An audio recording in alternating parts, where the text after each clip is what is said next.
Hi friends, അപ്പോൾ നമ്മുടെ കർണാടക അങ്കോളയിൽ നടന്ന അപകടത്തിന് തൊട്ട് മുമ്പുള്ള ദൃശ്യങ്ങളാട്ടോ ഈ ഒരു വീഡിയോയിലൂടെ ഞാൻ കാണിച്ചിരിക്കുന്നത്. അപ്പോൾ ഈ ദൃശ്യങ്ങളൊക്കെ എൻ്റെ ഹസ്ബൻഡാണ് എനിക്കിത് ഷെയർ ചെയ്ത് തന്നത്.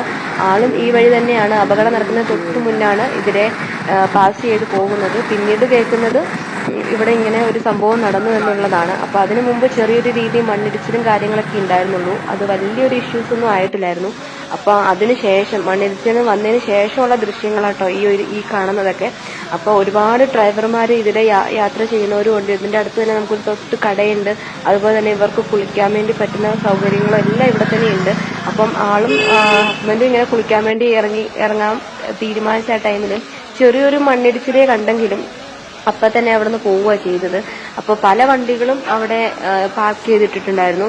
പലരും കടയിലും അവിടെ ഇവിടെയൊക്കെ ആയിട്ട് ഒരുപാട് ആൾക്കാരുണ്ടായിരുന്നു കേട്ടോ. അപ്പം ഈ ഒരു വീഡിയോ എനിക്ക് നിങ്ങളുടെ അടുത്ത് ഷെയർ ചെയ്യണമെന്ന് തോന്നി. ഞാൻ ഇതിനു മുമ്പ് ഒരു വീഡിയോ കൂടി ഇട്ടിട്ടുണ്ടായിരുന്നു. പക്ഷെ അത് എന്താ കാര്യം ഒന്നും പറയാൻ എനിക്ക് പറ്റിയില്ല. കാരണം ഒരുപാട് ജീവനുകൾ ഈ ഒരു മണ്ണിടിച്ചിൽ മൂലം മരണപ്പെട്ടിട്ടുണ്ട്. അപ്പം ഇതെല്ലാം കൂടെ ആയപ്പോൾ നമുക്ക് ഭയങ്കര സങ്കടമായി. നമുക്ക് നമ്മുടെ മലയാളിയായ അർജുൻ എന്ന് പറയുന്ന ആ ഒരു ഡ്രൈവറിന് വേണ്ടി നമുക്ക് എല്ലാവർക്കും പ്രാർത്ഥിക്കാനേ പറ്റൂ. കാരണം ആളുടെ ജീവൻ പോകാതെ നമ്മുടെ കൈകളിൽ സുരക്ഷിതമായി കിട്ടണേ എന്നുള്ളത് മാത്രമാണ് ഇപ്പോഴത്തെ നമ്മുടെ ഈ ഒരു ആവശ്യം എന്ന് പറയുന്നത്.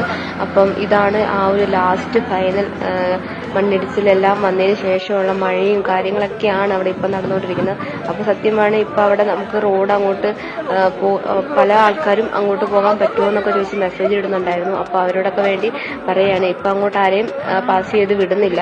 അപ്പോൾ അങ്ങനെ പോകുന്ന ആൾക്കാരെ തിരിച്ചു വരുന്ന ആൾക്കാരൊക്കെ ഉണ്ടെങ്കിൽ ഈ വീഡിയോ മാക്സിമം ഒന്ന് ഷെയർ ചെയ്യുക, വേറെ ഏതെങ്കിലും വഴി നമ്മുടെ നാട്ടിലേക്ക് വരാനൊക്കെ. അപ്പോൾ എൻ്റെ ഹസ്ബൻഡും അവിടെ ഇങ്ങനെ പെട്ടുകിടക്കുകയാണ്, നാട്ടിലേക്ക് വരാൻ പറ്റത്തില്ലാത്തൊരു സ്റ്റേജിലാണ് നിൽക്കുന്നത്. അപ്പോൾ എല്ലാ ഡ്രൈവർമാർക്കും വേണ്ടി നമുക്ക് പ്രാർത്ഥിക്കാനേ പറ്റത്തുള്ളൂ.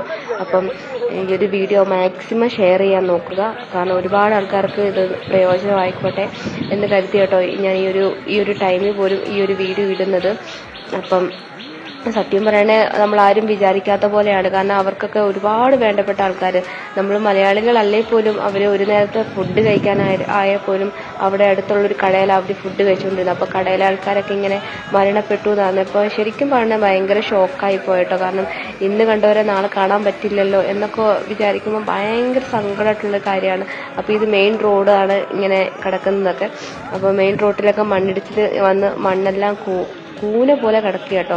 അപ്പം മാക്സിമം എല്ലാവരും ഷെയർ ചെയ്യുക. അപ്പം നമ്മുടെ മലയാളിയായ ഡ്രൈവറിന് വേണ്ടി നിങ്ങളെല്ലാവരും പ്രാർത്ഥിക്കുക. എത്രയും പെട്ടെന്ന് തന്നെ ആളെ തിരിച്ച് കരകയറ്റാൻ എല്ലാ മാർഗങ്ങളും സത്യം പറയണേ എല്ലാം ഉപയോഗിക്കുന്നുണ്ടെന്നാണ് നമ്മൾ അറിയാൻ പറ്റുന്നതൊക്കെ.